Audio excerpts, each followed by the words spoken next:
everybody. It is Nina Moore, the Wellness Queen.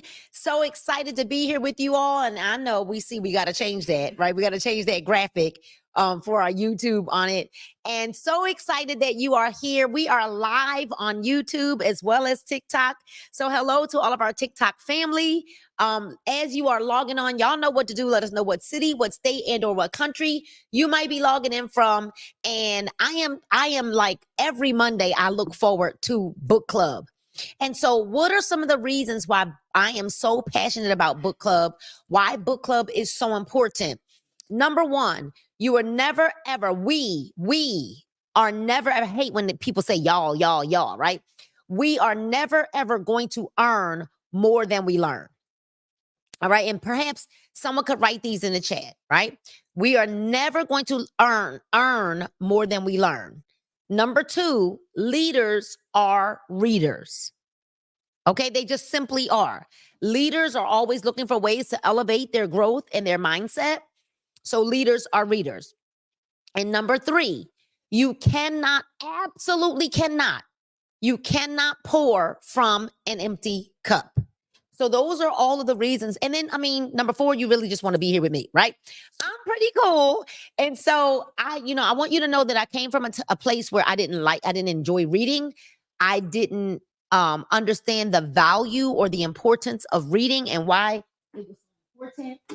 But the moment that I began to invest my time in personal development and growth and reading, my money went up. My checks went up.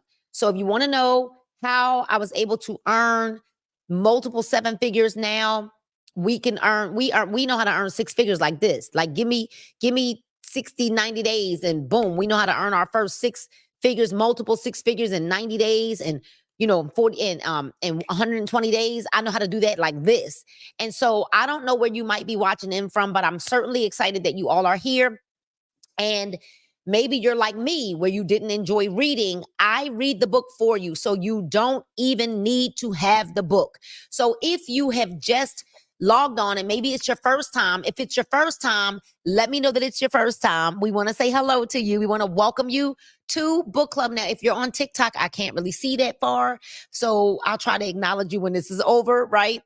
But you want to make sure that you subscribe and you use these hashtags. So let's make sure we're using these hashtags: BookTube, Goodreads, and BookTok. BookTube, Goodreads, and BookTok. Make sure that you are using those hashtags. I need everyone, whether you are on TikTok or YouTube, to make sure that you're using those hashtags: BookTube, Goodreads, and if you're on YouTube, you can see them right there, and BookTok, right? And so remember, as you're logging on, let us know where you are logging in from. And if it's your first time, we want to know that it's your first time. All right.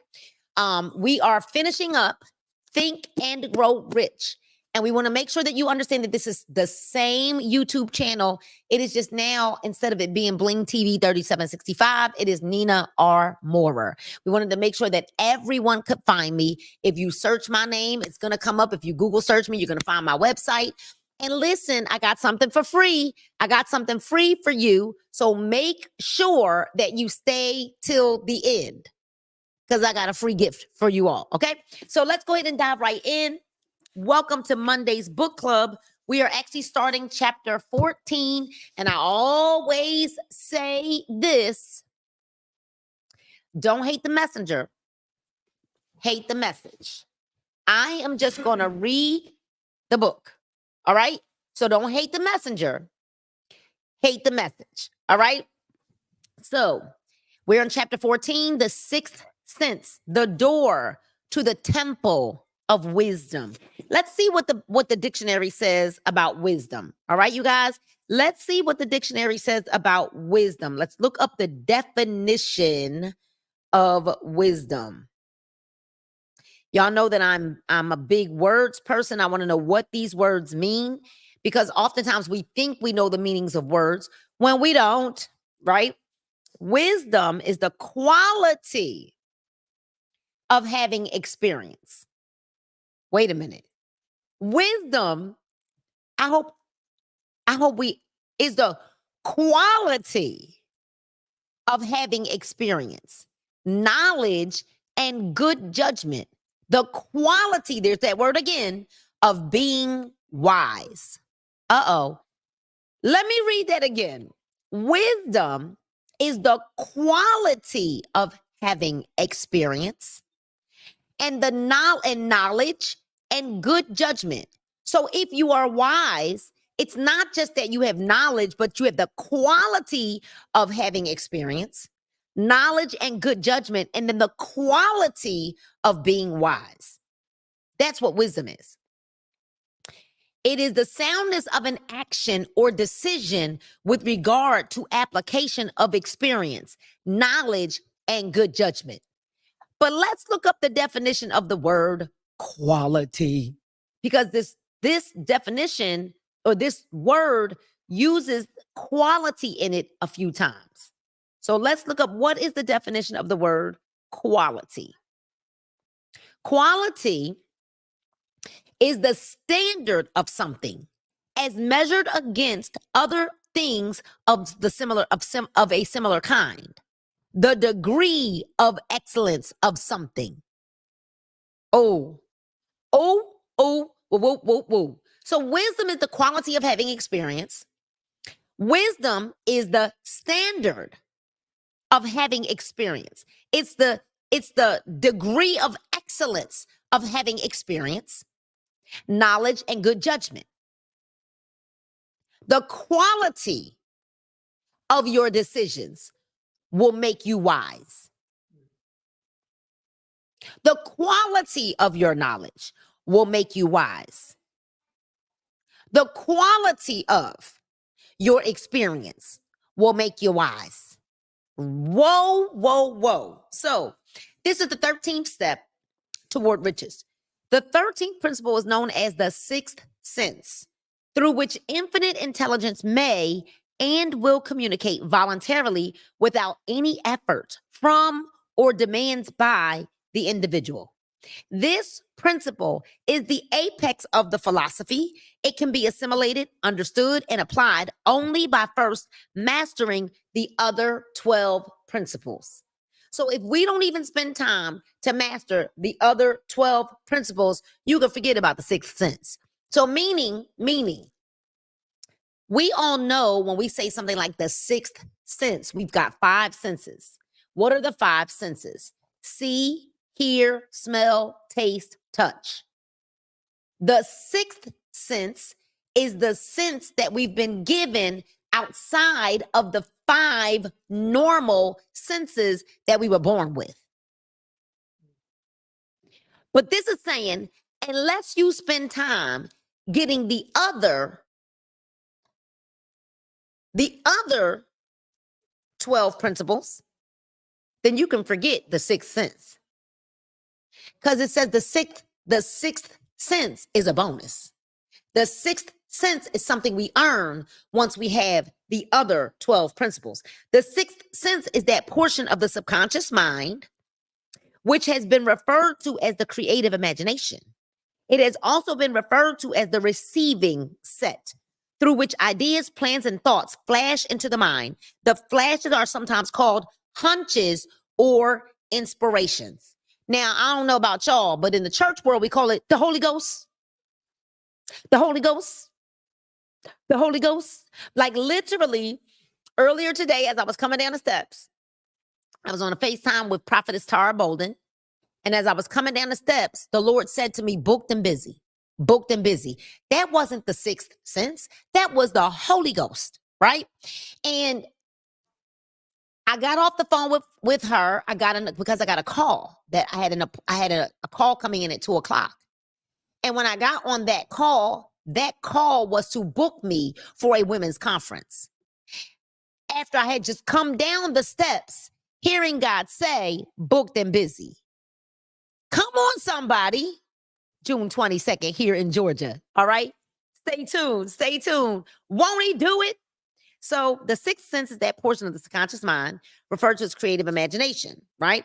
Through flashes are sometimes called hunches or inspirations.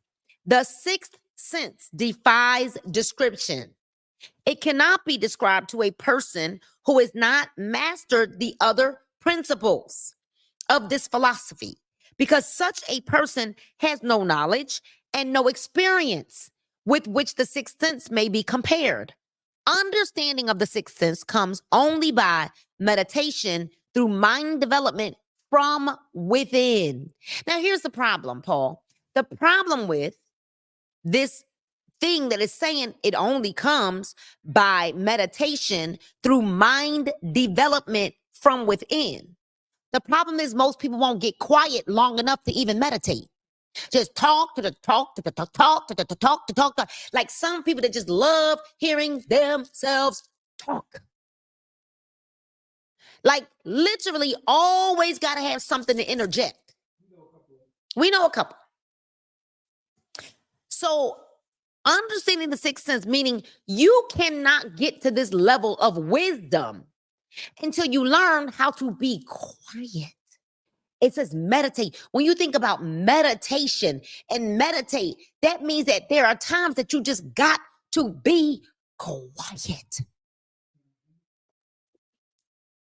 This says the sixth sense probably is the medium of contact between the finite mind of man and infinite intelligence. And for this reason, it is a mixture of both the mental and the spiritual. It is believed to be the point at which the mind of man contacts the universal mind.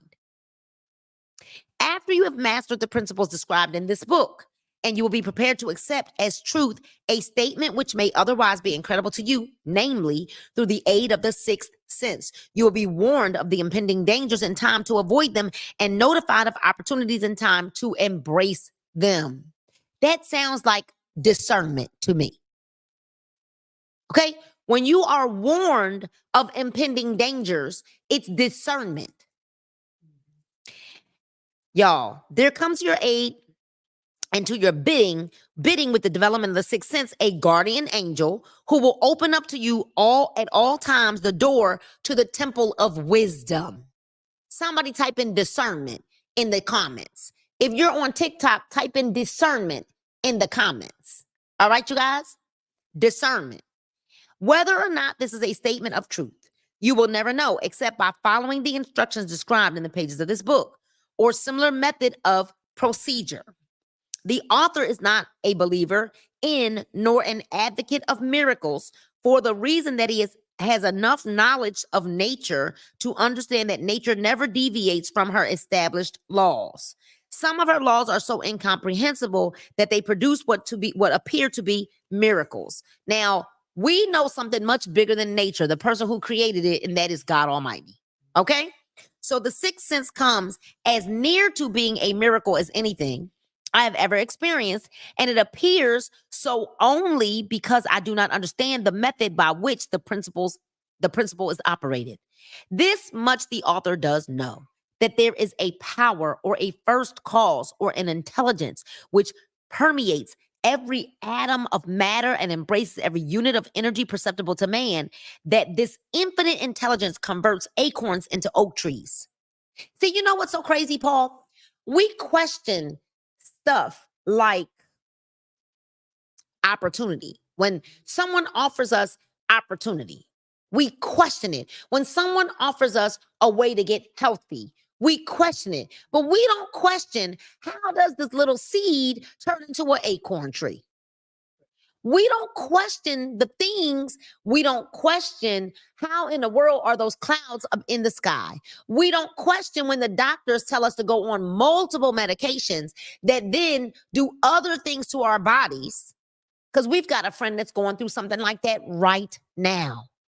We don't question any of that. We don't question how it is that the world is spinning and we're not dizzy. We don't question it. And it's amazing. Intelligence converts acorns into oak trees, causes water to flow downhill in response to the law of gravity. We don't question that. Follows night with day. We don't question that. And winter with summer. We don't question it. We don't question daylight savings time.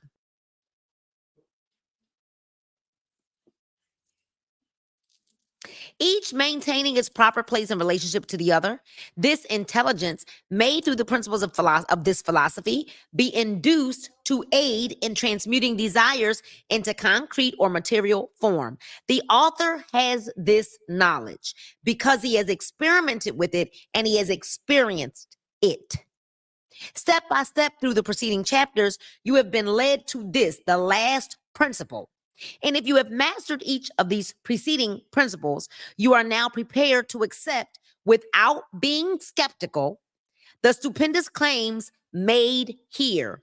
If you have not mastered the other principles, you must do so before you may determine definitely whether or not the claims made in this chapter are fact or fiction. So if you have not embraced all of the other chapters, all 13 chapters up until now, this won't even permeate for you. You can't even be induced to believe this. You can't even for a moment begin to understand discernment, the sixth sense, as the world might call it. The imaginary counsel. While I was passing through the age of hero worship, I found myself trying to imitate those whom I most admired.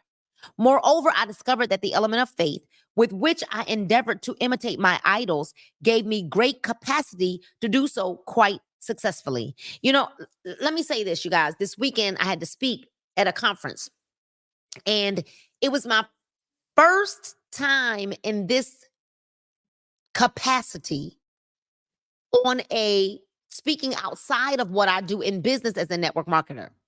So this was my first time speaking at a Christian conference at this magnitude, right? I've spoken a little bit here and there about worship and music and stuff like that, but my first time speaking about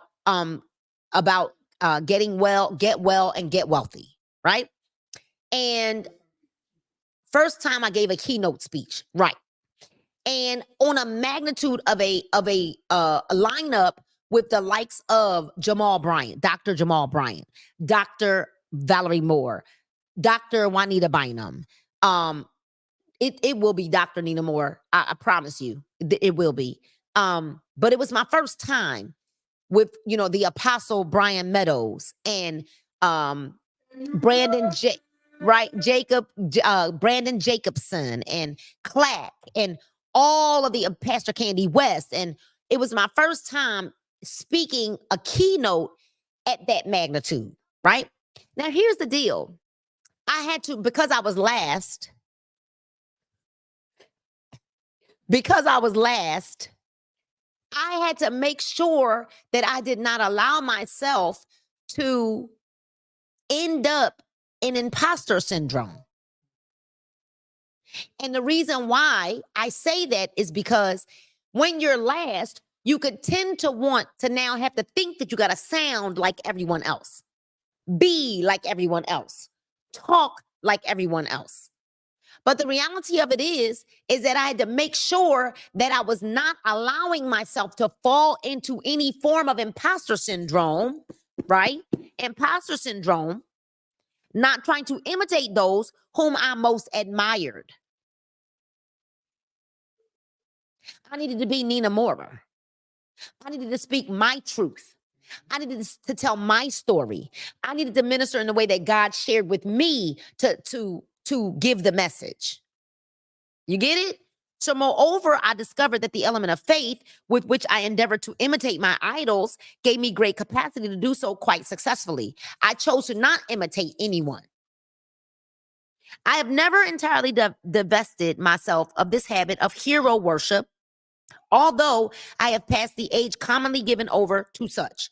My experience has taught me that the next best thing to being truly great is to emulate the great by feeling and action as nearly as possible. Now, here's the thing. Yes, you should imitate the great because success leaves clues. But I still, in imitating the greats, had to be who God called me to be.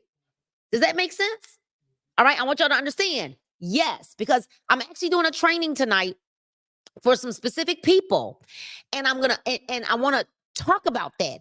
We do copy. Oh, absolutely. You copy the blueprint. You don't deviate from it. but you do it in your own personality.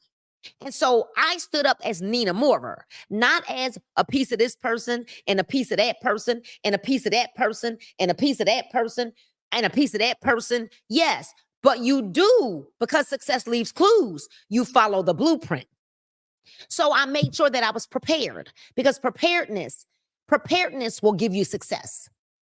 So I was prepared. I was prayed up. I had studied, and you could tell I wasn't fishing for the information. Does that make sense? Okay. So yes, you want to know hero worship. Like, I didn't want to get up and start sounding like Juanita Bynum, or start sounding like Dr. Valerie Moore, or start sounding like Dr. Jamal Bryant. Does this make sense? I had to sound like Nina Moore and be authentically who I was. But I followed the clues to success, meaning there is a way that you bring the message. There's a flow, there's ebbs and flows in the way that you deliver the message, right? You have an opening, you have a body, you have some contextual text, you have to give facts, you have to land the plane. Like, I know all of those things and following the blueprint, but you authentically must stand as who you are yourself, right? So, not imposter syndrome, okay? So he says, my experience has taught me that the next best thing to being truly great is to emulate the great. Yes, by feeling and action as nearly as possible. Long before I've ever written a line for publication or endeavored to deliver a speech in public, I followed the habit of reshaping my own character. Look at what the book is saying. Look at what the book is saying. Reshaping my own character by trying to imitate the 9 men whose lives and life works had been most impressive to me. Those 9 men were Emerson, Paine, Edison, Darwin, Lincoln, Burbank, Napoleon, Ford, and Carnegie. And every night over the long period of years, I held an imaginary council meeting with this group whom I called my invisible counselors. So what did I do in preparing for this weekend? What did I do?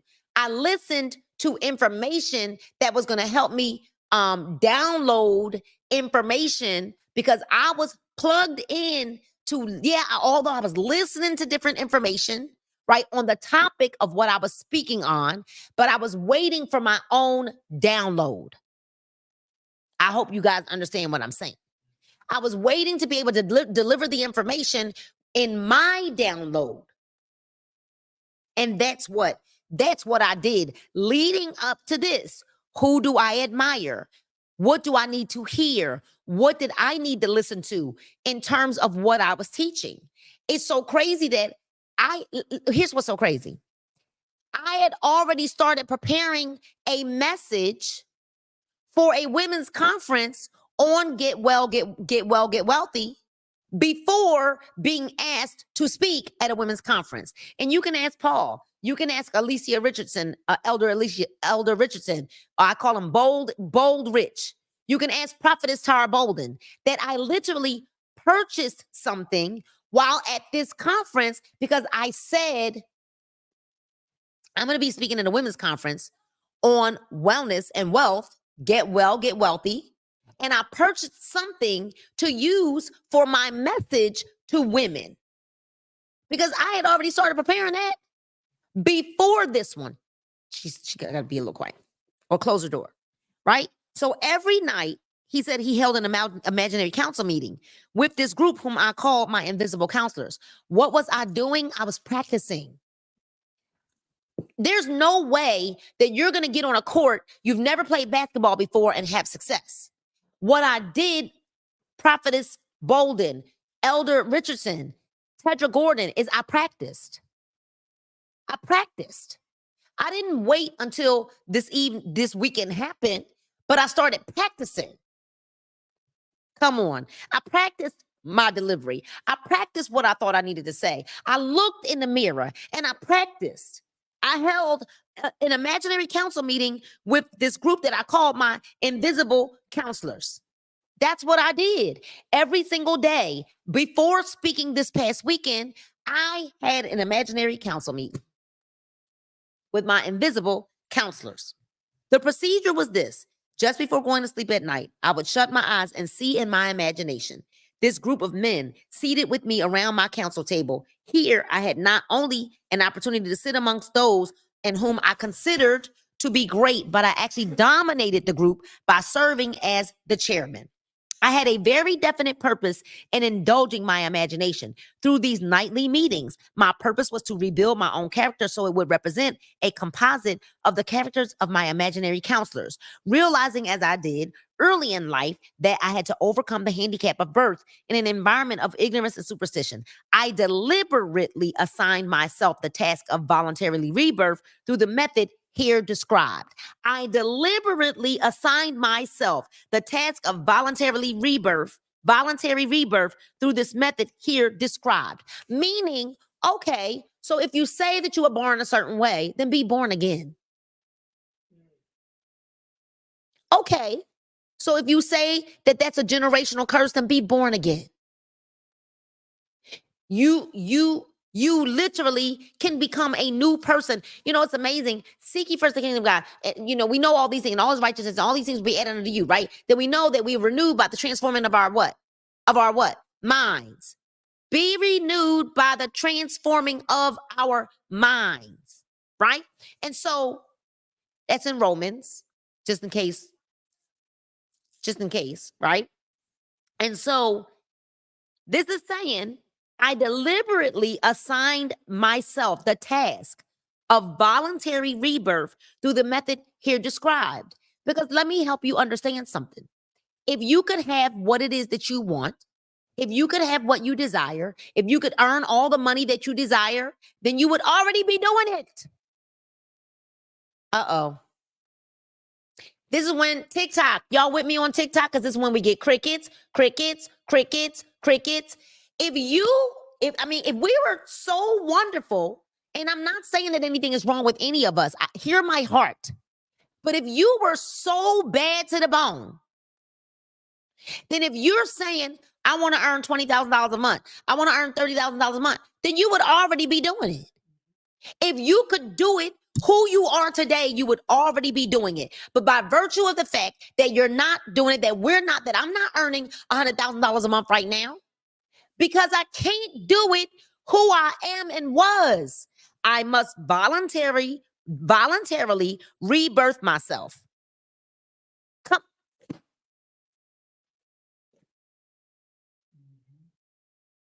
That one was a home run. Like out the park. Building character through auto-suggestion. Being an earnest student of psychology, I knew, of course, that all men have become what they are because of their dominating thoughts and desires. I knew that every deeply seated desire has the effect of causing one to seek outward expression through which that desire may be transmuted into reality. I knew that self-suggestion is a powerful factor in building character, that it is, in fact, the sole principle through which character is built. With this knowledge of the principles of mind operation, I was fairly well armed with the equipment needed in rebuilding my character. In these imaginary council meetings, I called on my cabinet members for the knowledge. I wished each to contribute, addressing myself to each member in audible words as follows. Mr. Emerson, I desire to acquire from you the marvelous understanding of nature which distinguished your life. I ask that you make and impress upon my subconscious mind of whatever qualities you possessed, which enable you to understand and adapt yourself to the laws of nature. I ask that you assist me in reaching and drawing upon whatever sources of knowledge are available to this end. Mr. Burbank, I request that you pass on to me the knowledge which enables you to harmonize the laws of nature, that you cause the cactus to shed its thorns and become an edible food. Give me access to the knowledge which enabled you to make 2 blades of grass grow where but one grew before, and helped you to blend the coloring of the flowers with more splendor and harmony for you alone. Have successfully gilded the lily. So what are you praying for? What are you seeking for? What are you asking for? Give me access to knowledge, God. Give me access to knowledge, God. Give me access to knowledge, God, so that I can go from earning what I'm earning right now to be able to have the capacity, the knowledge, and the wisdom. We just broke down what quality was and wisdom, so that I can have the knowledge and the capacity to become who I need to become to earn $50,000 a month, to earn $10,000 a week. Because it is obvious that who you are right now does not have the capacity to do it, or you would already be doing it. So shut your mouth. Shut your mouth and listen. I know I do.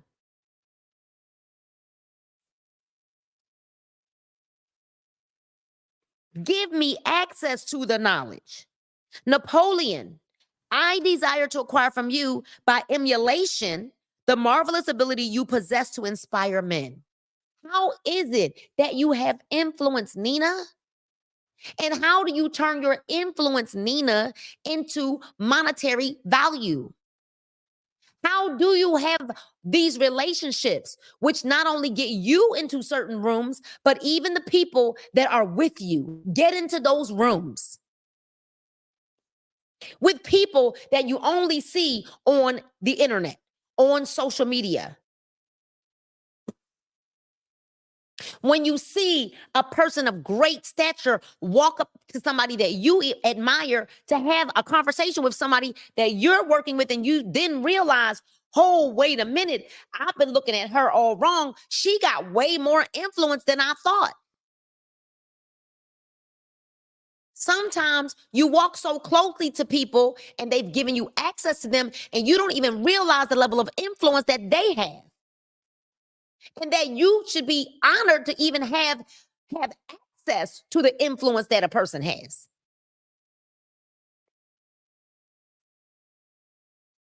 But I desire to acquire from you by emulation the marvelous ability you possess to inspire men and to arouse them to greater and more determined spirit of action. How do you get people to move to action?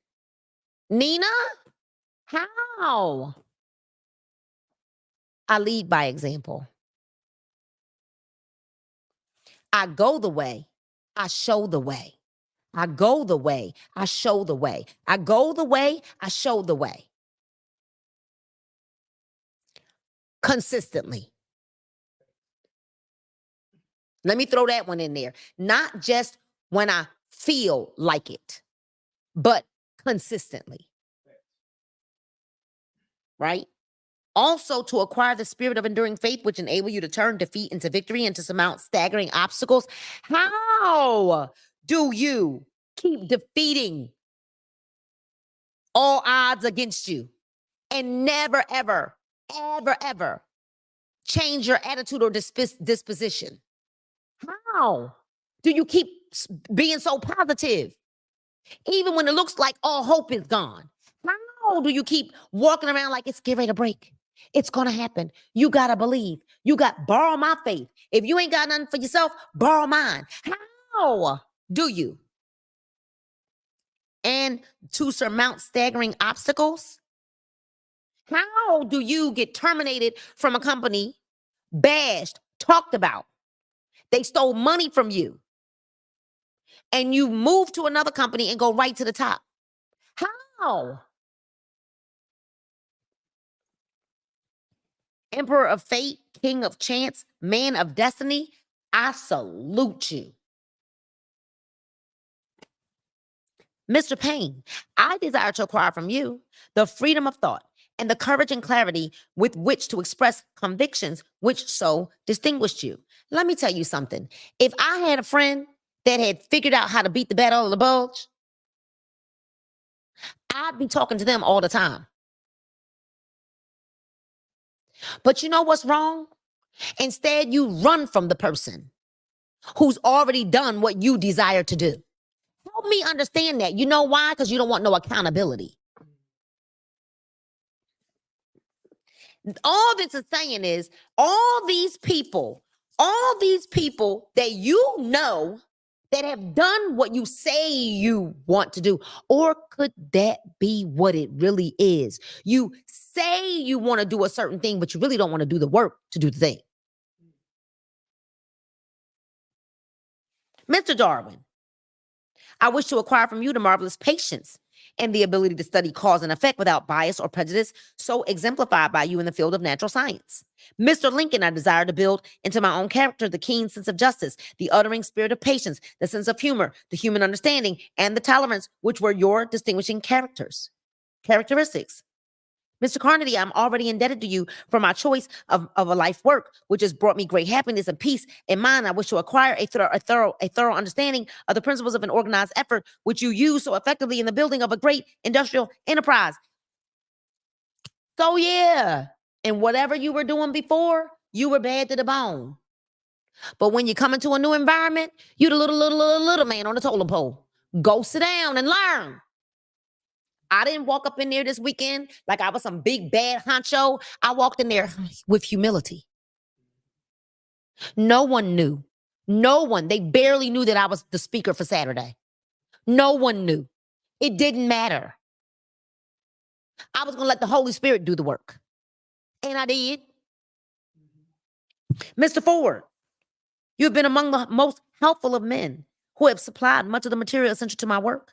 I wish to acquire your spirit of persistence, the determination, poise, and self-confidence, which have enabled you to master poverty, organize and unify, and simplify human efforts so I may help others to follow in your footsteps. Mr. Edison, I have seated you nearest to me at my right because of the personal cooperation you have given me. During my research into the causes of success and failure, I wish to acquire from you the marvelous spirit of faith with which you have uncovered so many of nature's secrets, the spirit of unremitting toil with which you have so often wrested victory from defeat. My method of addressing the members of the imaginary cabinet would vary according to the traits of character in which I was, for the moment, most interested in acquiring. Because it is obvious that who he was right then wasn't enough for where he wanted to go and what he wanted to do.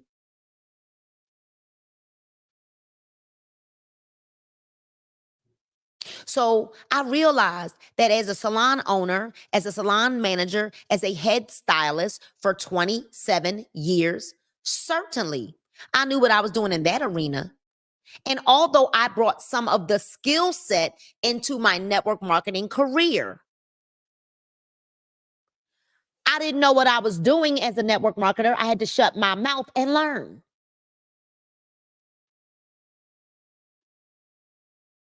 And so now, as someone who's going into the speaking space, what I did first was went and got mentorship.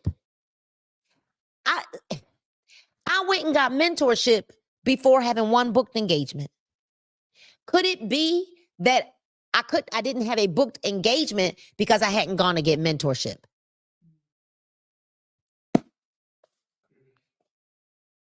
Mentorship that wasn't cheap. See, because we want to free our way to everything. We don't want to pay the price.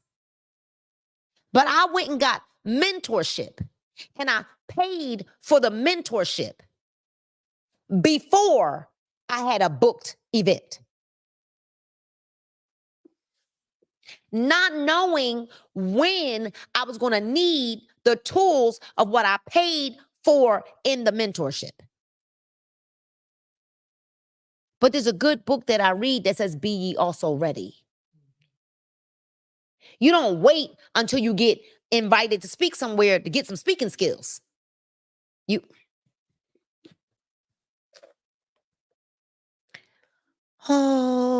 So where are we at? My method of addressing the members, right? He says, after some months of this nightly procedure, I was astounded by the discovery that these imaginary figures became apparently real. Each of these 9 men developed individual characteristics which surprised me. For example, Lincoln developed the habit of always being late, then walking around in solemn parade. When he came, he walked very slowly with his hands clasped behind him, and once in a while he would stop as he passed and rest his hand momentarily upon my shoulder. He always wore an expression of seriousness upon his face. Rarely did I see his smile. The cares of a sundered nation made him grave. That was not true of the others. So Lincoln was always late. I don't do late, y'all. I don't do late.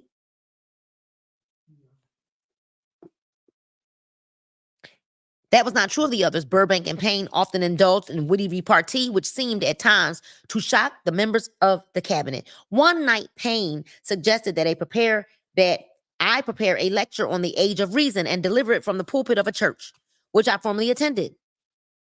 Many around the table laughed heartily at the suggestion, but not Napoleon. He drew his mouth down at the corners and groaned so loudly that all turned and looked at him with amazement. To him, the church was but a pawn of the state, not to be reformed, but to be used as a convenient inciter to mass activity by the people. You know, let me say this. Let me help y'all out.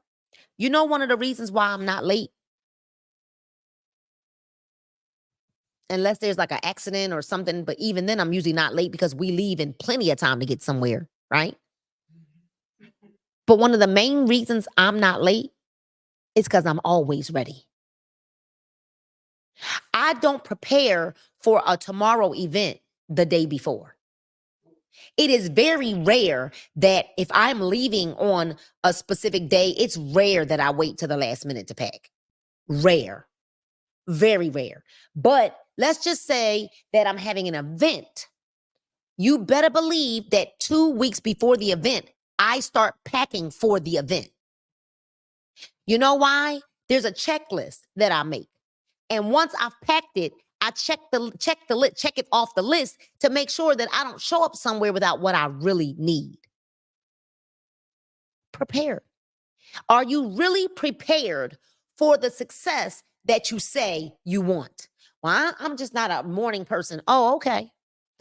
The most successful people that I know, they rise really early, no matter what time they went to bed. It's okay. Just say ouch in the comments. Just say ouch in the comments. Just say ouch in the comments. On one occasion, Burbank was late. When he came, he was excited with enthusiasm and explained that he had been late because of an experiment that he was making, through which he hoped to able to grow apples on any sort of tree. Payne chided him by reminding him that it was an apple which started all the trouble between man and woman, right? Darwin chuckled heartily as he suggested that Payne should watch out for the little serpents when he went into the forest to gather apples, as they had the habit of growing into big snakes. Emerson observed, "No serpents, no apples." And Napoleon remarked, "No apples, no state." Lincoln developed the habit of always being the last one to leave the table after each meeting. On one occasion, he leaned across the table, the end of the table, his arms folded, and remained in that position for many minutes. I made no attempt to disturb him. Finally, he lifted his head slowly, got up and walked to the door, then turned around, came back and laid his hand on my shoulder and said, "My boy, you will need much courage if you remain steadfast in carrying out your purpose in life." What did he say you would need? Much courage. He didn't say you needed a whole lot of skill. He said you need courage. But remember, when difficulties overtake you, the common people have common sense, but adversity will develop it. One evening, Edison arrived ahead of all the others. He walked over and seated himself at my left, where Emerson was accustomed to sit, and said, "You are destined to witness the discovery of the secret of life. When the time comes, you will observe that life consists of great swarms of energy or entities, each as intelligent as human beings think themselves to be." Each.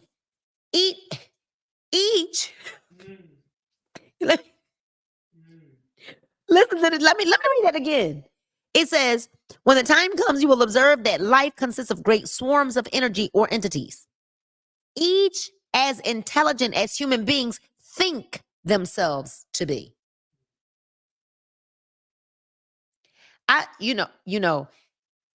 We read these books and we just read right over the words. We think we're real intelligent. But this says, when the time comes, you will observe that life consists of great swarms of energy. Can't even go past that. What in the heck does swarms mean? Because, see, this doesn't just say, Paul, I could go past it if it just said great energy. But it says, when the time comes, you will observe that life consists of great swarms of energy. What does swarms mean? What is the definition of swarms? Well, let's go see. Because it's obviously a word that the author.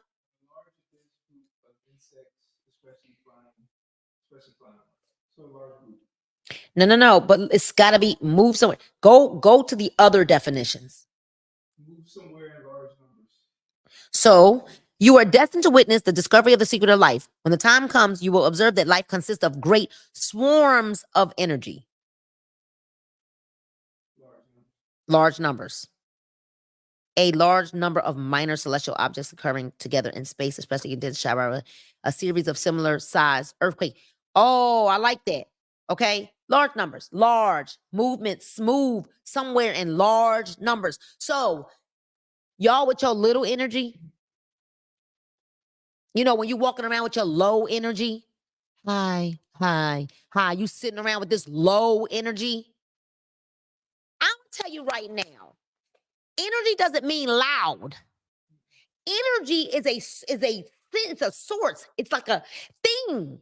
Like literally, I don't have to be loud to have energy.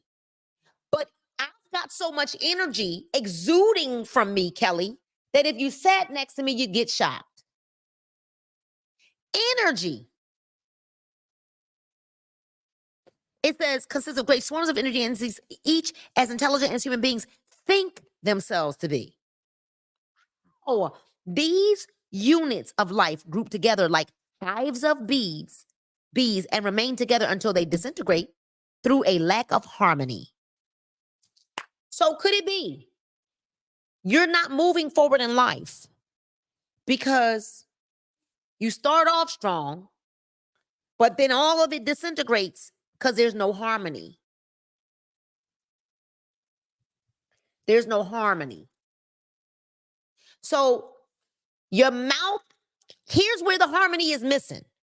Because there's 3-part harmony, right? Do, re, mi, and you have a soprano, an alto, a tenor, right? Here's the problem.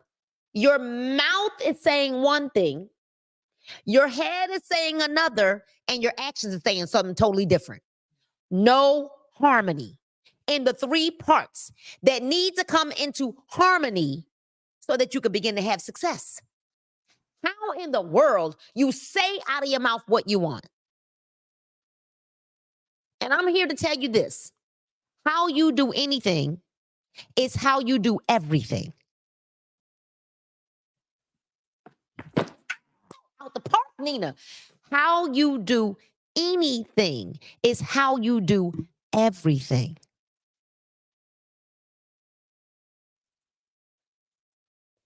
Lack of harmony. These units have differences of opinion, the same as human beings, and often fight amongst themselves. So here you are, your mouth is fighting your brain is fighting your actions.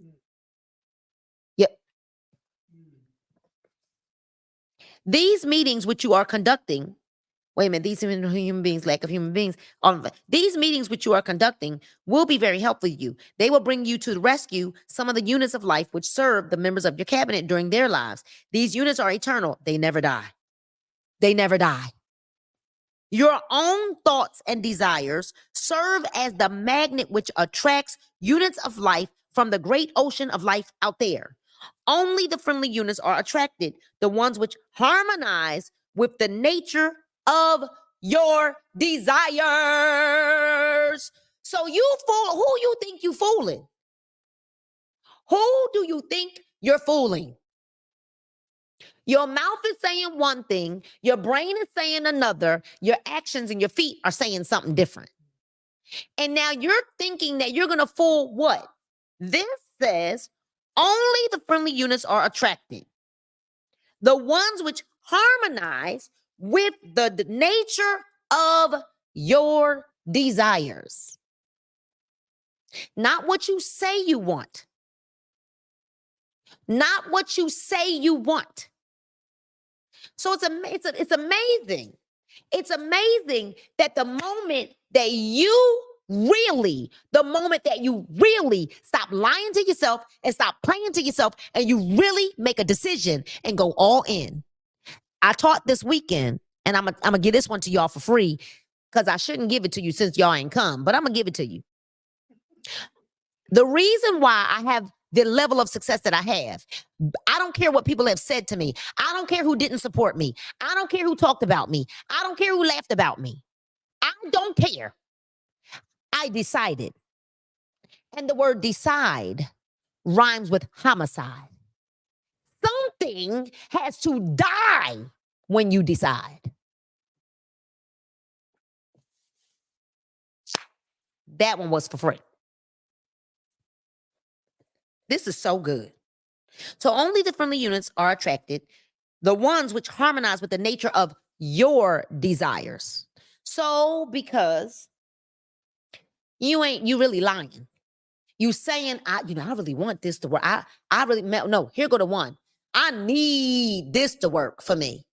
Do you really? Really? But your mouth said one thing, your brain said another, and your action said something totally different. And then you want someone else to have more stock in what you say you want than what you showing us. Between your mouth, your brain, and your actions.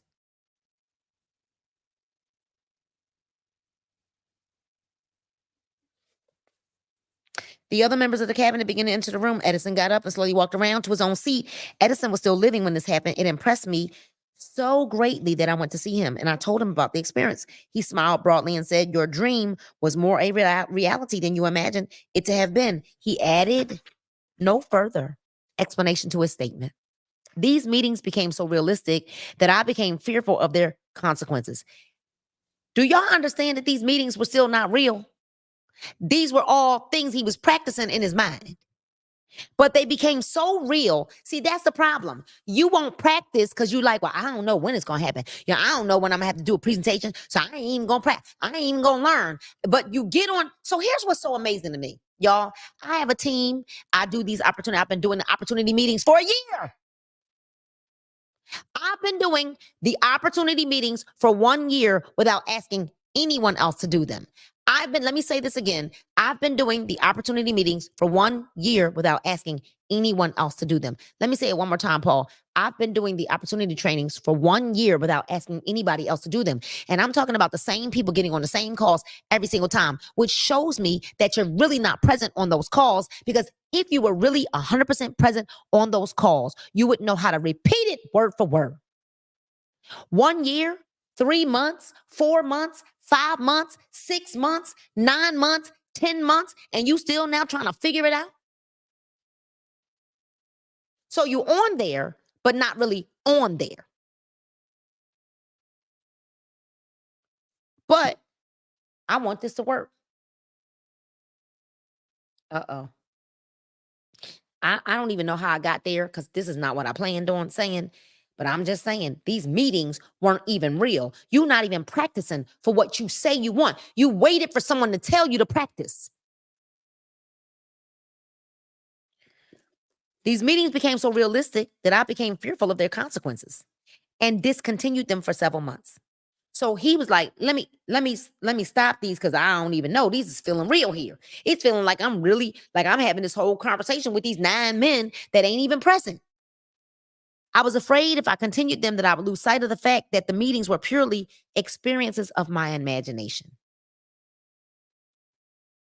Some 6 months after I had discontinued the practice, I was awakened one night, or I thought I was, when I saw Lincoln standing beside my bedside. And he said, the world will soon need your services.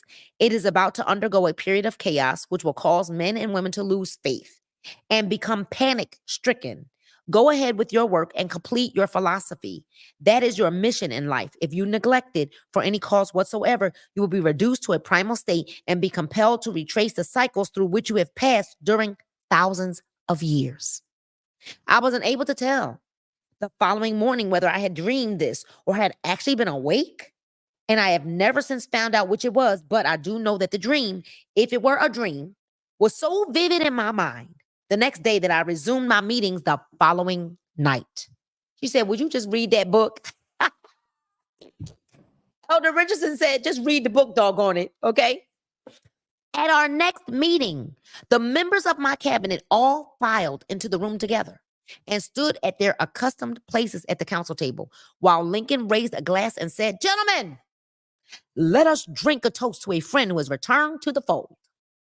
After that, I began to add new members to my cabinet until now it consists of more than 50, among them Christ, St. Paul, Galileo, Copernicus, Aristotle, Plato, Socrates, Homer, Voltaire, Bruno, Spinoza, Drummond, Kant, Schopenhauer, Newton, Confucius, Elder Hubert, Brand, Ingersoll, Wilson, and William James. This is the first time that I have had the courage to mention this heretofore. I've remained quiet on the subject because I knew from my own attitude in connection with such matters that I would be misunderstood if I described my unusual experience. I've been emboldened now to reduce my experience to the printed page because I am now less concerned about what they say. And then I was in the years that have passed. One of the blessings of maturity, ladies and gentlemen, is that it sometimes brings one's courage, greater courage to be truthful, regardless of what those who do not understand may think or say. Lest I be misunderstood, I wish here to state most emphatically that I still regard my cabinet meetings as being purely imaginary, but I feel entitled to suggest that while the members of my cabinet may be purely fictional and the meetings existent only in my own imagination, they have led me into glorious paths of adventure, rekindled an appreciation of true greatness, encouraged creative endeavor, and emboldened the expression of honest thought. Somewhere in the cell structure of the brain is located an organ which receives vibrations of thought, ordinarily called hunches, discernment, okay? So far, science has not discovered where this organ of the sixth sense is located, but this is not important. The fact remains that human beings do not receive accurate knowledge through sources other than the physical senses. Such knowledge generally is received when the mind is under the influence of extraordinary stimulation. An emergency which arouses the emotions and causes the heartbeat to beat more rapidly than normal may, and generally does, bring the sixth sense into action. Anyone who has experienced a near accident while driving knows that on such occasions, the sixth sense often comes to one's own rescue and aids by split seconds in avoiding the accident. These facts are mentioned preliminarily to the statement of fact which I shall now make, namely that during my meetings with the invisible counselors, I find my mind most receptive to ideas, thoughts, and knowledge which reach me through the sixth sense. I can truthfully say that I owe entirely to my invisible counselors the full credit for such ideas, facts, or knowledge as I received through inspiration. On scores of occasions when I have faced emergencies, some of them so grave that my life was in jeopardy, I have been miraculously guided past these difficulties through the influence of my invisible counselors. That's just he's saying. That's like us saying I was praying to God, right? And the Holy Spirit was guiding me. Okay. My original purpose is conducting council meetings with imaginary beings was solely that of impressing my own subconscious mind through the principle of autosuggestion with certain characteristics which I desire to acquire. In more recent years, my experimentation has taken on an entirely different trend. I now go to my imaginary counselors with every difficult problem which confronts me and my clients. The results are often astonishing. Although I do not depend entirely on this form of counsel, you, of course, have recognized that in this chapter covers a subject of which a majority of people are not familiar. The sixth sense is a subject that will be of great interest and benefit to the person whose aim is to accumulate vast wealth, but it need not claim the attention of those whose desires are more modest. Henry Ford undoubtedly understands and makes practical use of the sixth sense. His vast business and financial operations make it necessary for him to understand the use of this principle. The late Thomas A. Edison understood and used the sixth sense in connection with the development of inventions, especially those involving basic patents, in connection with which he had no human experience, had no accumulated knowledge to guide him, as was the cause while he was working on the talking machine and the moving picture machine. Nearly all great leaders, such as Napoleon, Bismarck, Joan of Arc, Christ, Buddha, Confucius, and Muhammad, understood and probably made use of the sixth sense most continuously. The major portion of their greatness consisted of their knowledge of this principle. The sixth sense is not something that one can take off and put on at will. The ability to use this great power comes slowly through application of the other principles outlined in this book. Seldom does any individual come into workable knowledge of the sixth sense before the age of 40. More often, the knowledge is not available until one is well past 50, and this for the reason that the spiritual forces with which the sixth sense is so closely related do not mature and become usable except through years of meditation, self-examination, and serious thought. No matter who you are or what you may have been or what may have been your purpose in reading this book, you can profit by it without understanding the principle described in this chapter. This is especially true if your major purpose is that of accumulation of money or other material things. The chapter on the sixth sense was included because the book is designed for the purpose of presenting a complete philosophy by which individuals may unerringly guide themselves to attaining whatever they ask of life. They guide themselves in attaining whatever they ask of life. Speak those things that are not as though they are. Ask, and you shall receive. Seek, and ye shall find. Knock, and the door shall be opened unto you. Right?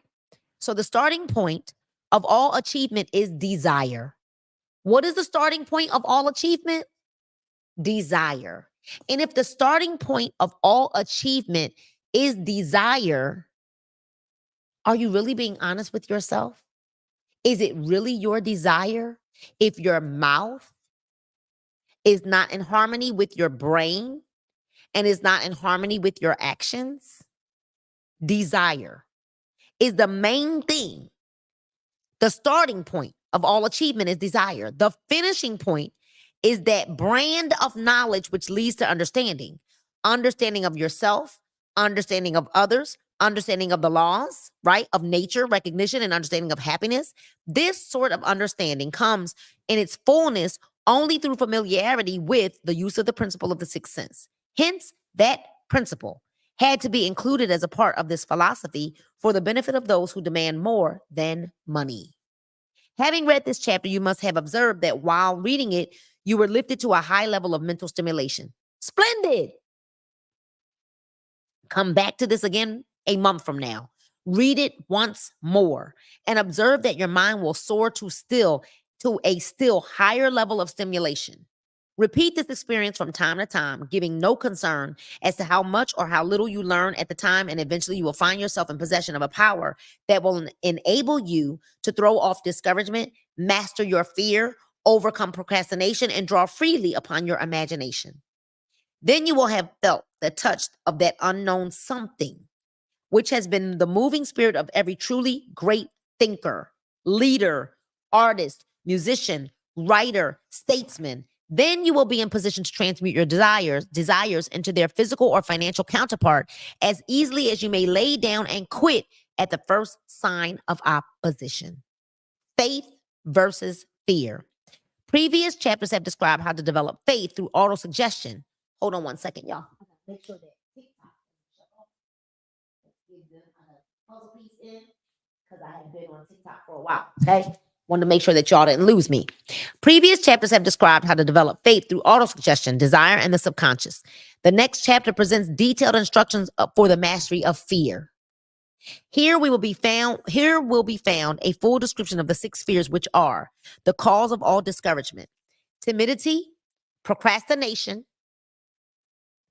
indifference, indecision, and the lack of ambition, self-reliance, initiative, self-control, and enthusiasm.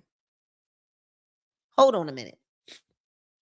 The full description of the fears, which are the cause of all discouragement, timidity, procrastination, indifference, indecision, and the lack of ambition, self-reliance, initiative, self-control, and enthusiasm. So you mean to tell me indecision and procrastination create fear because you just won't decide? You won't just get up and do it? You keep double dutching on what you say you want? Search yourself carefully as you study these 6 enemies. They're enemies, as they may exist only in your subconscious mind, where their presence will be hard to detect because it's not even real. Remember, too, as you analyze the 6 ghosts of fear, that they are nothing but ghosts because they exist only in one's mind.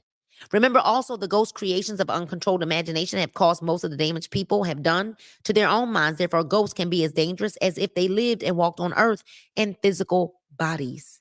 The ghost of fear of poverty, which seized the minds of millions of people in 1929, was so real that it caused the worst business depression this country has ever known. Moreover, this particular ghost still frightens some of us out of our wits. And that is the end of chapter 14. And we will read chapter 15 next week, and we will be done with Think and Grow Rich. So if you have the book, I would strongly encourage you to read it so that we can get, we're going to get started fast because chapter 15 is a long chapter. It's a long chapter. It is. Let's hope that we can get through 418. We got to read from 380 to 418.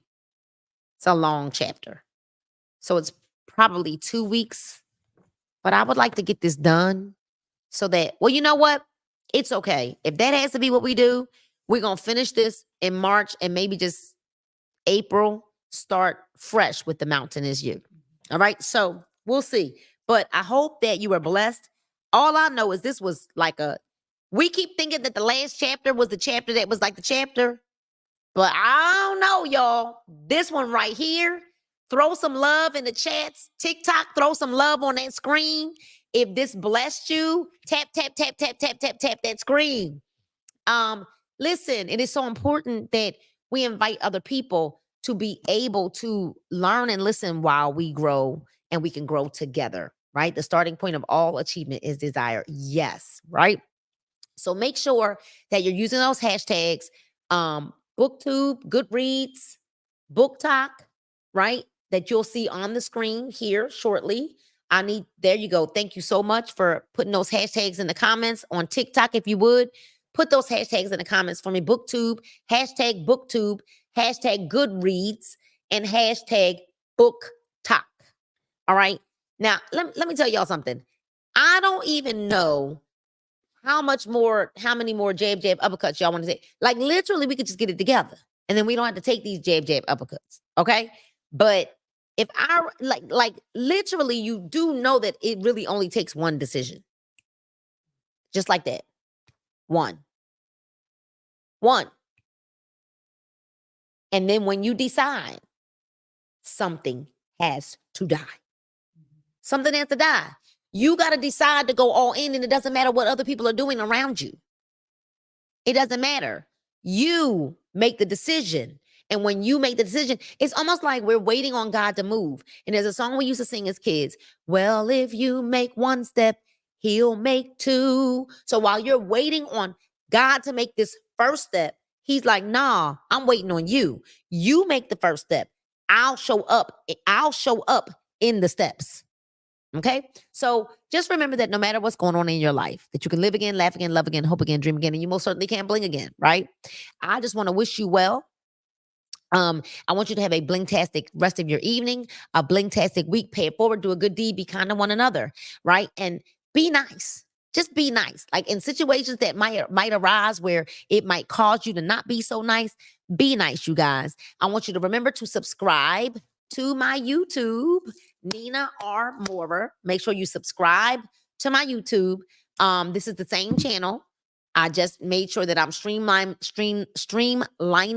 everything to be in alignment with where God is taking me. All right. So subscribe to this channel. And what I also want you to do is go register, because I got something for you now. I told y'all to wait, right?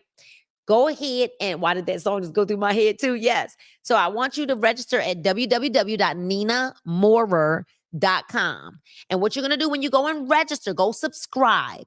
All right. Subscribe. You're going to go down and hit the subscribe button. Well, it should be a pop-up. Subscribe.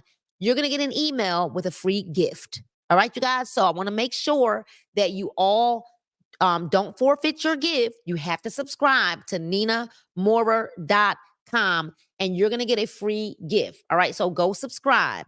All right. Subscribe to YouTube. Go register at ninamoorer.com. I'm so grateful that you allowed me to have this space in your life. We all getting beat up together, y'all. Okay. We're getting beat up together, but it's a good beat up. It's a good beat up. So we're going to finish this book. We're going to start fresh in April with The Mountain Is You. We're going to go ahead and finish Think and Grow Rich, you guys. And I pray that there was something that you heard tonight that would bless your life, right? And so I want you to know that God loves you. I love you. And there's nothing you can do about it. This book is Wellness Queen approved. I'll see you next week.